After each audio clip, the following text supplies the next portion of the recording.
আজ আবারও একটা 21শে জানুয়ারির রাত কেটে গেল। তোমার মনে আছে আজ থেকে 13 বছর আগে ঠিক এই দিনেই আমাদের দেখা হয়েছিল।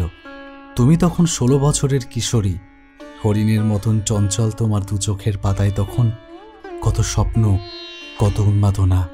রাতের পর রাত জেগে নাটকের রিহার্সাল, শো শেষ করে ভোর রাতে বাড়ি ফেরা, বাবার বকুনি মনে আছে?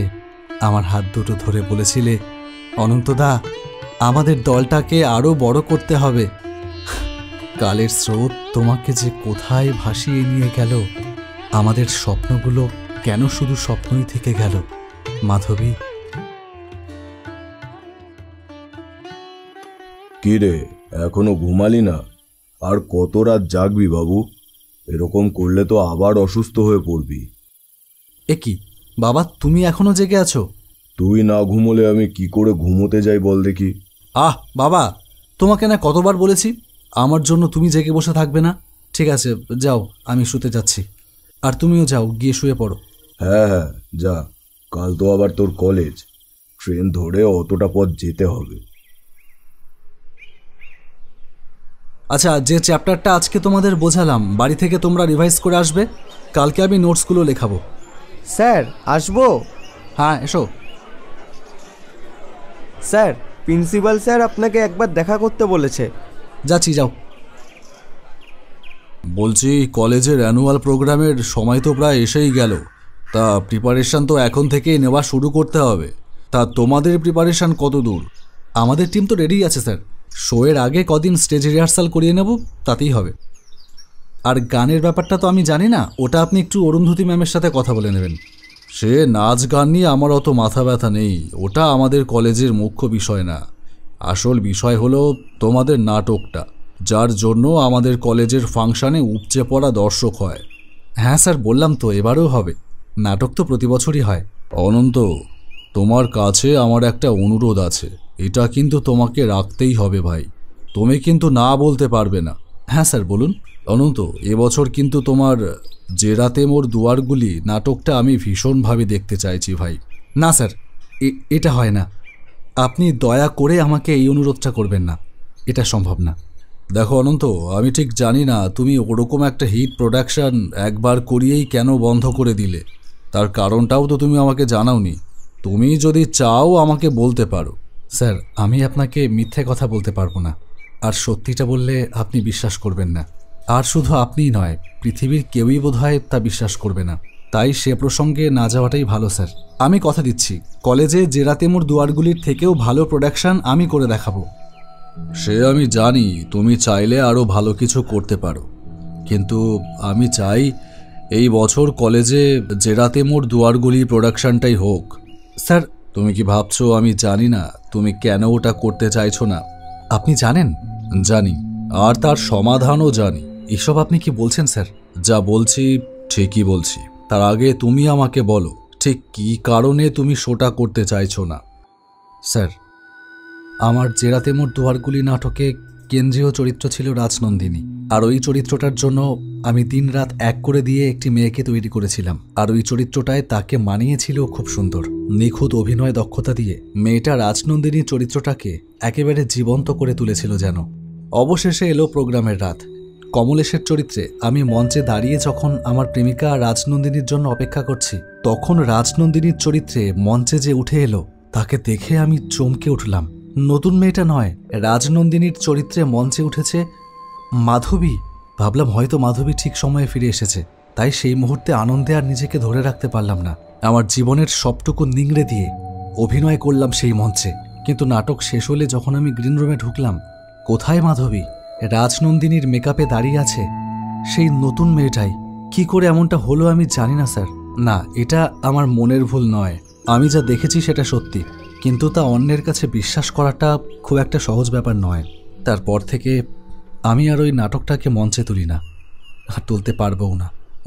বিশ্বাস অবিশ্বাসের ব্যাপার নয়, তুমি যেটা দেখেছো সত্যি বলতে সেটা আমিও বিশ্বাস করতে পারলাম না। হ্যাঁ, তোমার দেখাটা হয়তো সত্যি, কিন্তু সেটা শুধু তোমার কাছে। সে বিষয় নিয়ে আমি আর তর্ক বাড়াতে চাইছি না। তবে জেরাতেমুর দুয়ারগুলি নাটক এই বছর আমার কলেজে পারফর্ম হবে। আর শুধু তাই না, রাজনন্দিনীর চরিত্রে মাধবী অভিনয় করবে। তা কি করে সম্ভব স্যার?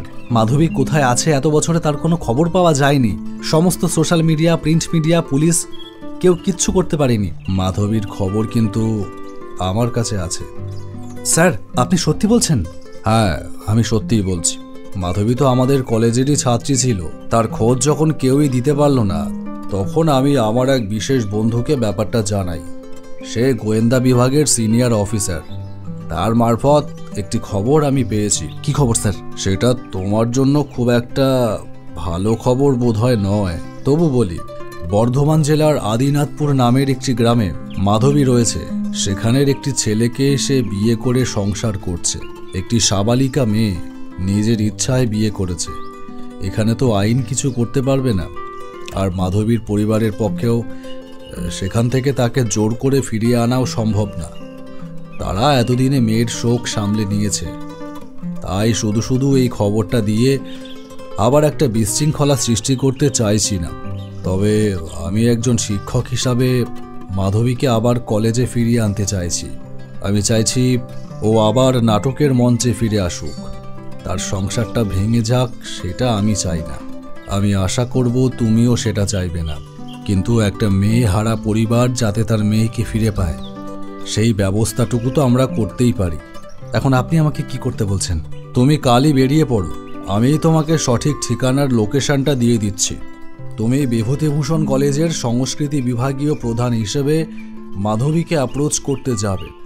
আশা করি তাতেই কাজ হবে। পরদিন ট্রেন ধরে বেরিয়ে পড়লাম আদিনাথপুর গ্রামের উদ্দেশ্যে। আজ এতগুলো দিন পর মাধবীর সাথে আবার দেখা হবে। এতদিনে ও নিশ্চয়ই ঘোরতর সংসারী হয়ে উঠেছে। স্মৃতি আঁকড়ে সবাই তো আর আমার মতন করে বেঁচে থাকে না। মাধবীর ভালোবাসা মিথ্যে ছিল, আর আমার ছিল বোকামি। একবারও বুঝিনি যে মাধবী নাটকের মঞ্চের নিখুঁত অভিনেত্রী। সে আমার জীবনটাকে কখন যে নাটকের মঞ্চ ভেবে নিয়েছে তা আমি বুঝতেও পারিনি। আদিনাথপুর স্টেশনে যখন ট্রেনটা এসে থামল, তখন দুপুর গড়িয়ে প্রায় বিকেল হয়ে এসেছে।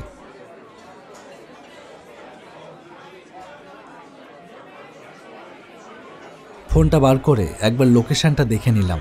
লোকেশনটার জায়গায় বাড়ির নামটাও আগে লক্ষ্য করিনি। এখন দেখলাম সেটার নাম দেখাচ্ছে পিশাচ বাড়ি। তার আশেপাশেও কোনো লোকবসতি নেই। এই পিশাচ বাড়িতেই কি মাধবী থাকে? নিশ্চয়ই কিছু গড়বড় আছে, গিয়েই বরং দেখা যাক। মম জীবন যৌবন মম অখিল ভুবন। সেই এক কণ্ঠস্বর। এই সুর চিনতে আমার কোনো অসুবিধে হলো না। তবে আজ যেন আমার সেই চেনা সুরের সাথে অনেকটা বিষাদ মিশে আছে। বাড়িতে কেউ আছেন? কে? আমি অনন্ত সিংহ রায়। একটু বাইরে আসবেন? অনন্তদা, তুমি? যাক, চিনতে পেরেছেন তাহলে। তা আপনার হাজবেন্ড কোথায়? আমি কিছু দরকারে এসেছিলাম। হ্যাঁ, ও তো এখন বাড়িতে নেই। তুমি কি দরকারে এসেছো আমাকে বলো। ভেতরে আসতে বলবেন না? না মানে আসলে, আচ্ছা এসো। আমাকে কলেজ থেকে পাঠিয়েছে। আমাদের কলেজের অ্যানুয়াল ফাংশন আগামী মাসে। আপনিও তো আমাদের কলেজেরই একটি নাটকের অভিনয় করতেন, যে রাতে মোর দুয়ারগুলি। কলেজ চাইছে ওই নাটকটাকেই আরেকবার মঞ্চে ফিরিয়ে আনতে। তার জন্যই আপনার কাছে পাঠিয়েছে। আমি কি করতে পারি? কলেজ চাইছে রাজনন্দিনী চরিত্রটা আপনিই করুন। অনন্তদা, তুমি আমাকে আপনি আপনি করো না। আমি জানি আমি তোমার সঙ্গে অন্যায় করেছি, কিন্তু আমি নিরুপায়। আর আমি এখান থেকে কোথাও যেতে পারবো না। তুমি পারলে আমাকে ক্ষমা করো। এর বেশি আর আমি তোমাকে কিচ্ছু বলতে পারবো না। তুমি চলে যাও। হ্যাঁ, চলে তো যাবই। তবে তুমি চাইলে কিন্তু শোটা করতে পারতে। এনিওয়ে, চলি। ও, তুমি এসে গেছো? ইনি আমার কলেজের শিক্ষক অনন্ত সিংহ রায়। কলেজের একটা দরকারে আমার সাথে দেখা করতে এসেছিল। অনন্তদা, ইনি আমার স্বামী। নমস্কার। নমস্কার। তা আপনি কি চলে যাচ্ছেন নাকি? হ্যাঁ, আমার কাজ মিটে গেছে। না না, তা বললে কি করে হবে? আপনি এত দূর থেকে এলেন, এত তাড়াতাড়ি চলে গেলে কি হয়? আপনি বসুন, মাধবী রান্না বসাবে। খাওয়া দাওয়া করে রাতটা থেকে কাল সকালে বাড়ি যাবেন। না না, উনি ব্যস্ত মানুষ, উনি থাকতে পারবে না। তুমি চুপ করো। কি দাদা, আপনার থাকতে কোনো আপত্তি নেই আশা করি। আর তাছাড়া বিকেলের পর এই লাইনে ট্রেনে খুব গন্ডগোল থাকে, যেতে গেলে বিপদে পড়ে যাবেন।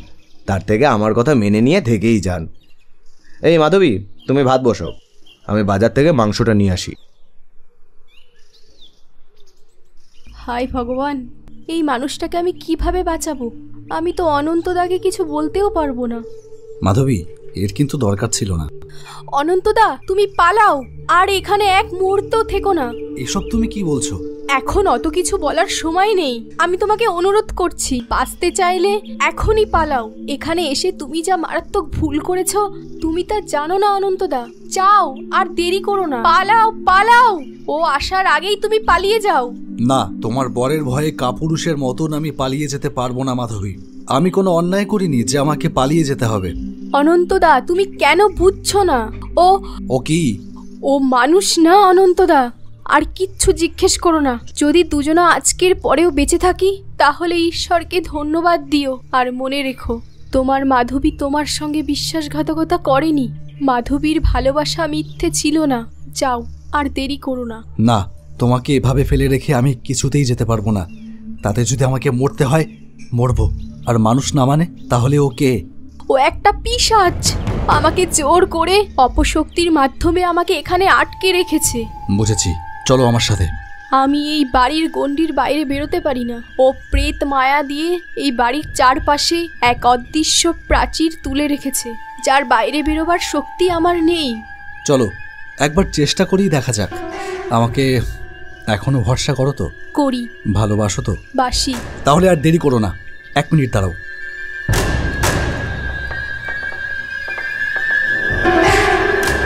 এটা কি করলে?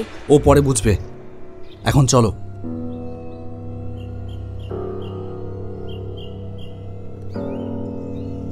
এ কি, কোথায় যাচ্ছ দুজনে?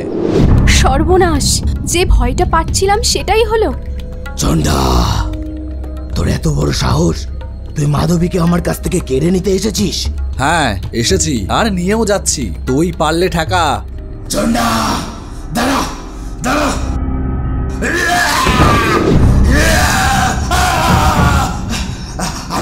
আমার সারাটা শরীর চলে যাচ্ছে কেন? আমার শরীর চলে যাচ্ছে কেন? কে তুই? কে তুই? এই শক্তি তুই কোথা থেকে পেলি? কে তুই? চন্ডা, চন্ডা, এই শয়তান, তুমি প্রকট হও!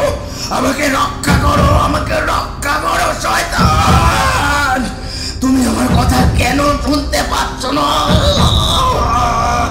কি যন্ত্রণা, কি যন্ত্রণা!